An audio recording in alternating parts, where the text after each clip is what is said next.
As the world watches and listens in horror, the peaceful pro-democracy demonstration in China comes to a violent and bloody end. Mr. Gorbachev, tear down this wall.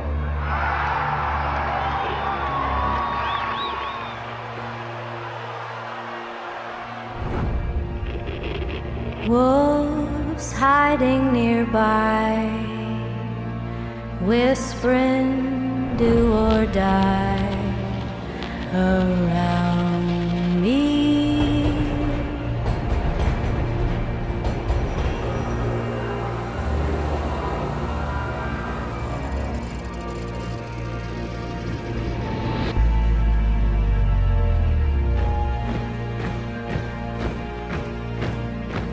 You say your last good night while I begin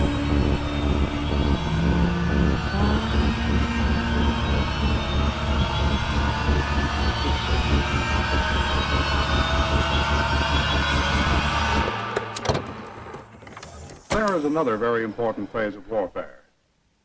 It has as its target not the body, but the mind of the enemy.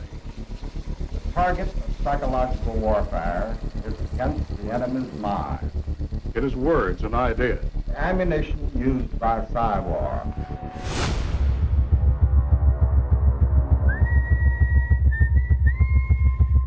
Its mission is to influence the thoughts of the enemy soldier, and at the same time is expected and encouraged to study foreign languages and the social sciences such as history, economics, and sociology.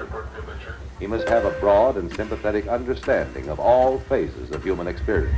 gripping at my skin, the walls of night close in. But the use of this force as an integral part of combat has now taken on new form. As I wait to say my last goodbye.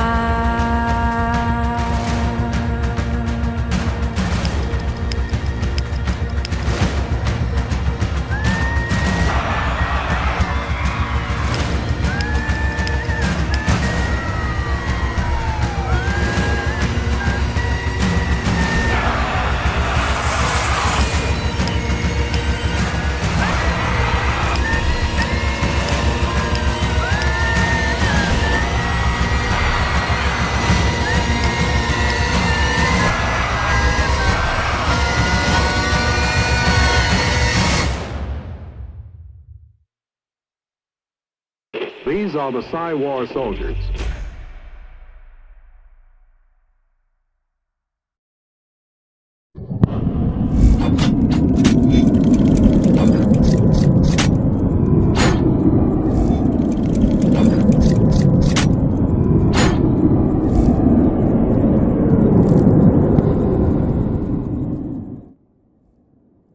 Samuel N. Fisher, author of the Legion Saga.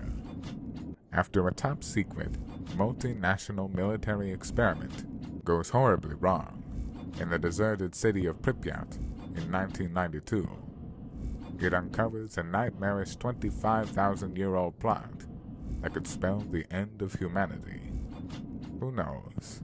Hopefully if they make a movie out of it, they'll cast me.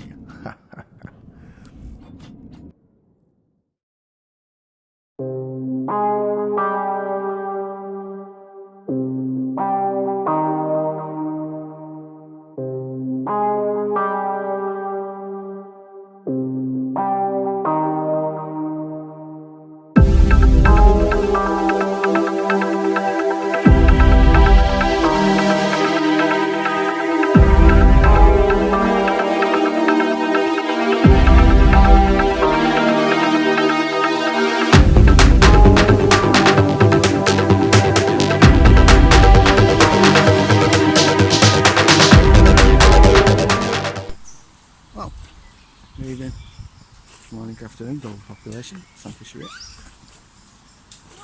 Yeah, it's an unusual start, isn't it? It's one of my videos, but I thought I'd start off with that because it's an unusual fucking video.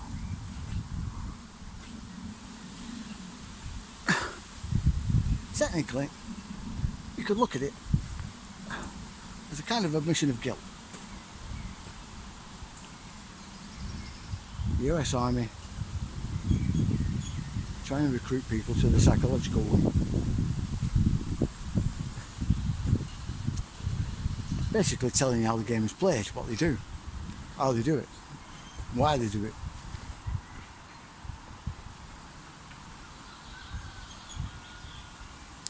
But if you look a little deeper, there's a whole lot more to that video. The symbolism in it is just astonishing.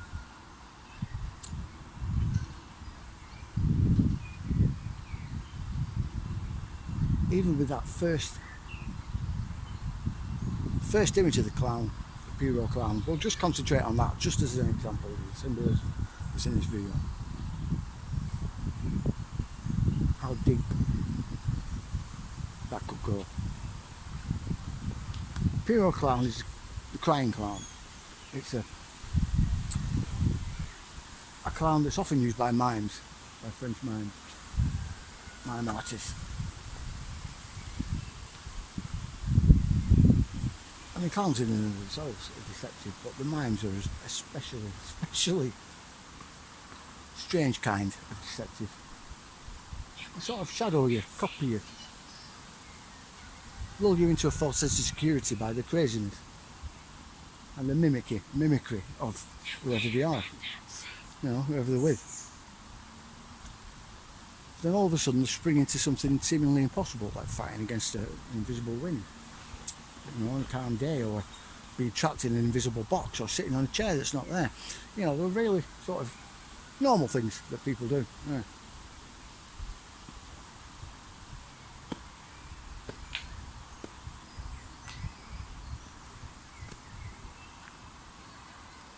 So they mimic and come out with the seemingly impossible. And that's kind of the message that they're trying to portray, I think. But then you've got to look at the other symbology in it, the black and white. The black and white of the clown. The light and dark, good and bad. In fact, there's little specks of white in the black and little specks of black in the white. To sort of emphasise there's always a bit of good in evil and always a bit of evil in good. There's always a good reason for doing bad things and always a bad reason for doing good things. That's what they're trying to say. That's what they're trying to portray. And in a way, that's right. The yin and yang, the light and dark. These are the two paths that we're faced with from the day we're born. There's always a light side, always a dark side.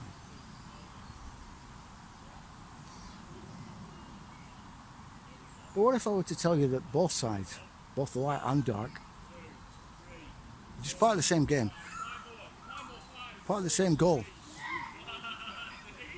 part of the same strategy? You're offered a light path and a dark path that will both lead to the same thing eventually.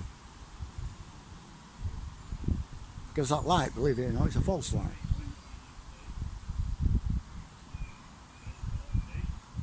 Even the devil portrays himself as an angel of light, never forget that.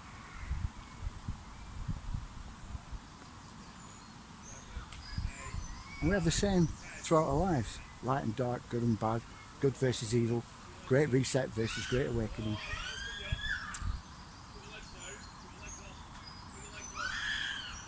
Both are both sides of the same coin, or both cheeks of the same ass, as one of my friends said.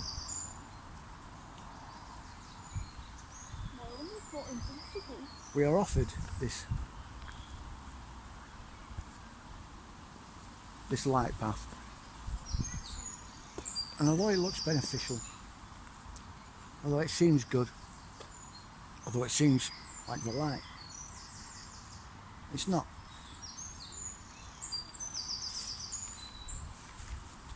Remember, light was a creation.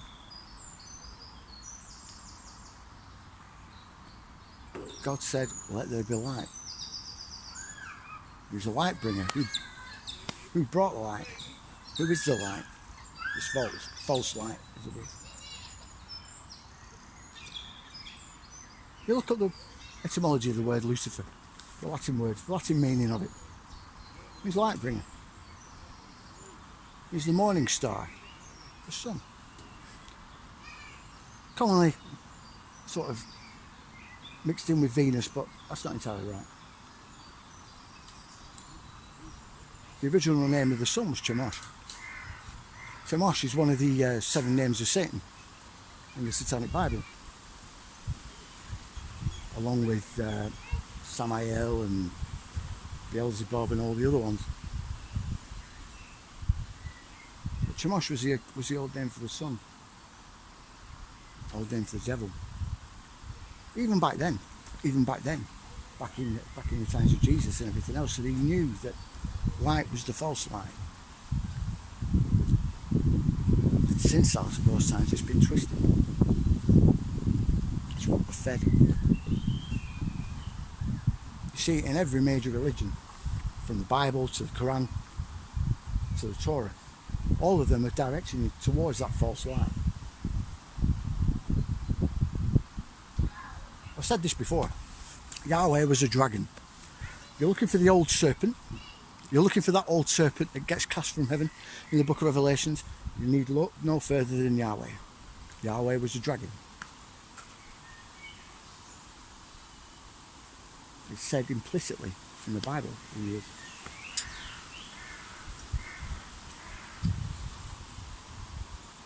Same with the angel that visited Muhammad, supposedly. Supposedly Gabriel. No. Lucifer. God's messenger.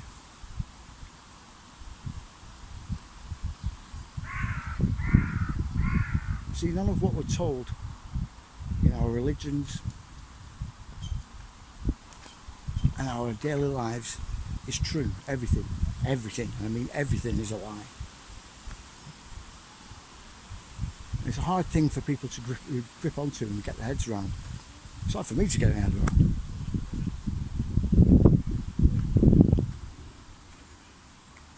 But everything we're told is a lie. And it's for one purpose and one purpose only. Not our destruction, no. To draw us further and further away from our Creator, from that creative force.